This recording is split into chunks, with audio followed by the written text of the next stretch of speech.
Good morning students of class 10. Today we will discuss human eye and colorful world. As you can see, this is the figure of a human eye. Human eye means आदमी की आँख, मनुष्य की आँख. We have two eyes. So this is the structure of human eye. In this figure you can see there is a eye lens. Eye lens इसका काम क्या है? ये इधर से आने वाली लाइट को कन्वर्ज करता है. ऐसे लाइट आती है, ये कॉन्वेक्स लेंस की तरह काम करता है और इसका इमेज जो है रेटिना पे बनता है. यहाँ रेटिना पे बनता है. ये लेफ़्ट साइड से लाइट आती है. ठीक है, तो ये हो गया आई लेंस. ये क्रिस्टलिन मटेरियल का बना होता है. दूसरा, ये होती हैं सिलरी मसल्स. ये वाली ये मसल्स क्या करती हैं? ये लेंस को होल्ड रखती हैं, पकड़े रखती हैं. सिलरी मसल्स लेंस को मोटा कर देती हैं या लेंस को पतला कर देती हैं. तो जब हम दूर देखते हैं तो सिलरी मसल्स रिलैक्स हो जाती हैं. रिलैक्स होने से क्या होता है, उसकी फोकल लेंथ बढ़ जाती है. जब हम दूर देखते हैं तो फोकल लेंथ बढ़ जाती है और जब पास हम देखते हैं तो फोकल लेंथ कम हो जाती है.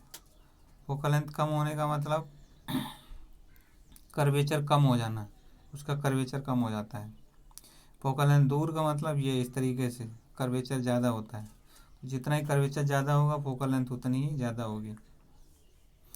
जैसे ये लेंस है, इसकी फोकल लेंथ कम है. ठीक है, और दूसरा ये अगर पतला लेंस है तो इसकी फोकल लेंथ ज़्यादा होगी. ठीक है, तो इस तरीके से ह्यूमन आई जो है, ये लेंस जो है फ्लेक्सिबल होता है. जब हमें दूर की चीज़ें देखनी होती हैं तो लेंस अपनी फोकल लेंथ बढ़ा लेता है और जब पास देखना होता है तो लेंस अपनी फोकल लेंथ कम कर लेता है. तो ह्यूमन आई कम से कम 25 सेंटीमीटर तक आसानी से बुक्स को रीड कर सकती है. 25 सेंटीमीटर से कम दूरी पर अगर आप कोई चीज़ पढ़ना चाहेंगे तो आपकी आँखों में तनाव आएगा. ठीक है, चलिए, लेंस के आगे जो हिस्सा है इसको प्यूपिल बोलते हैं, जैसे आप डायग्राम में देख रहे हो. सिली मसल्स के ऊपर एक ये जो है मेम्ब्रेन होती है जिसको आइरिस बोलते हैं. ये काली काली दिख रही है, ये मेम्ब्रेन है, ये आइरिस है.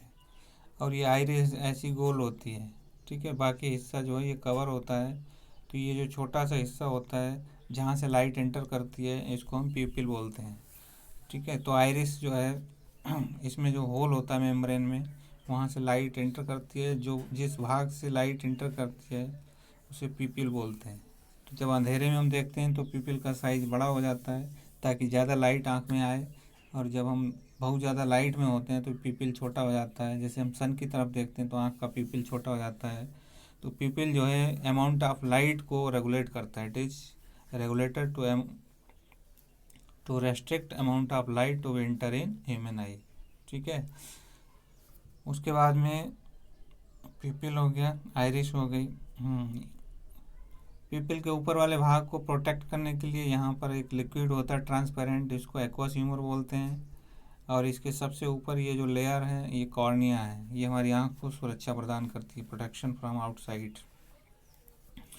पीछे जहाँ इमेज बनता है इस भाग को हम रेटिना बोलते हैं और ये जो लिक्विड भरा हुआ है इसको रेट्रस ह्यूमर बोलते हैं. रेटिना पर इमेज बनता है तो रेटिना पर जो है रॉड और कोन, रॉड मतलब ये डंडे की तरह, कोन मतलब कोन की तरह. तो रेटिना पर यहाँ रॉड और कोन की तरह सेल होती हैं.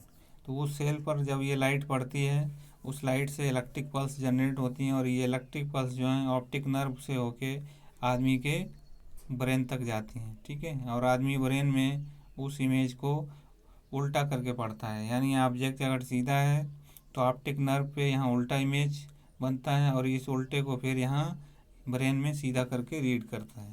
तो ये ह्यूमन आई का स्ट्रक्चर है. ठीक है, तो ये हमने बता दिया है आपको. आप लोग क्या करें, ह्यूमन आई का स्ट्रक्चर बना लें. उसके बाद में इसकी चलो रीडिंग करवा देते हैं. देखिए, you have studied in the previous chapter about refraction of light. मतलब हमने रिफ्रैक्शन के बारे में पढ़ा है. You also studied the nature, position and relative size of image found by lens. How can these ideas help us in the study of the human eye? मतलब refraction study करने के बाद हम जो है ह्यूमन आई को स्टडी करने में इन आइडियाज़ की क्या हेल्प मिल सकती है. The human eye uses light and enables us to see objects. Human eye क्या करती है, प्रकाश में हमें वस्तुओं को देखने में हेल्प करती है। द ह्यूमन आई लाइट, ये लाइट यूज करती है। Enable us to see object. It has a lens in its structure, इसमें क्या होता है, लेंस होता है। What is the function of lens in a human eye, how does the lens use in spectacles correct defects. आपने देखा होगा जिनको पास का या दूर का नहीं दिखता है वो स्पेक्ट्स लगाते हैं, मतलब चश्मा लगाते हैं। चश्मा में क्या होता है, या तो कॉन्वेक्स लेंस होगा या कॉनकेव लेंस होता है या दोनों लेंस होते हैं। We have learned in the previous chapter about light and some of its properties. In this chapter we shall use these ideas to study some of the optical phenomena in nature. तो हम इस chapter में कुछ optical phenomena पढ़ेंगे, जैसे rainbow कैसे बनता है, नियर साइटेडनेस क्या प्रॉब्लम होती है, फार साइटेडनेस क्या प्रॉब्लम होती है, एकोमोडेशन ऑफ ह्यूमन आई क्या होता है, रिफ्रैक्शन थ्रू ग्लास प्रिज्म क्या होता है, ये सब स्टडी करेंगे। तो सबसे पहला टॉपिक है human I, that is very important. Let's discuss.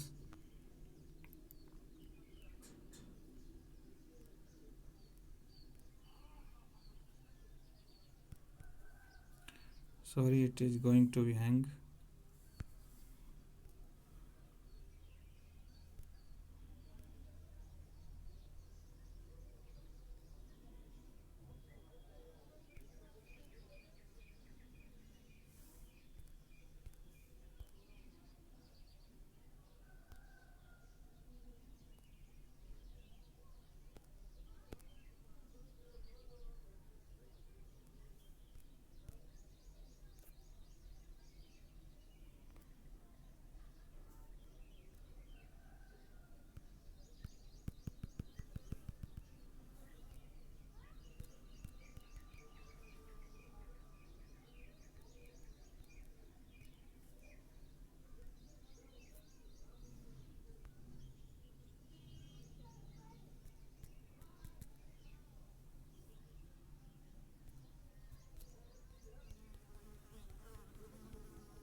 Sorry for disturbance, it is being hang because its memory is going to be worn out. We were reading about this topic human eye. Let's discuss again. The human eye is one of the most valuable and sensitive sense organ. It enables us to see the wonderful world and the colors around us on closing the eye. अगर हम अंधेरे में देखना चाहें तो अंधेरे में हमें कुछ भी दिखाई नहीं देगा, क्योंकि हमारी आंख में जब उस वस्तु से लाइट टकराकर हमारी आंख तक आती है तभी हम देख सकते हैं। अगर उस वस्तु से लाइट हमारी आंख तक नहीं आती तो हमें वो चीज़ दिखाई नहीं देती है। तो on closing the eye we can identify objects to some extent by their smell, taste, sound. आंख बंद करके हम कुछ ही चीज़ों को स्मेल करके, टेस्ट करके या टच करके बता सकते हैं। Thus, of all sense organs, the human eye is the most significant one as it enables us to see the beautiful. The human eye is like a camera. Human eye किसकी तरह है, एक कैमरे की तरह है। Its lens system forms an image on a light sensitive screen. कहाँ बनता है, रेटिना पर। Light enters the eye through thin membrane called cornea. It forms the transparent bulge on the front surface of the eyeball as is shown. The eyeball is approximately spherical in shape. eyeball इसका diameter होता है। Most of refraction of light rays entering the occurs at the outer surface of the cornea. The crystalline lens merely provides the finer adjustment of focal length. तो इसमें यही सारा है, आगे देखते हैं।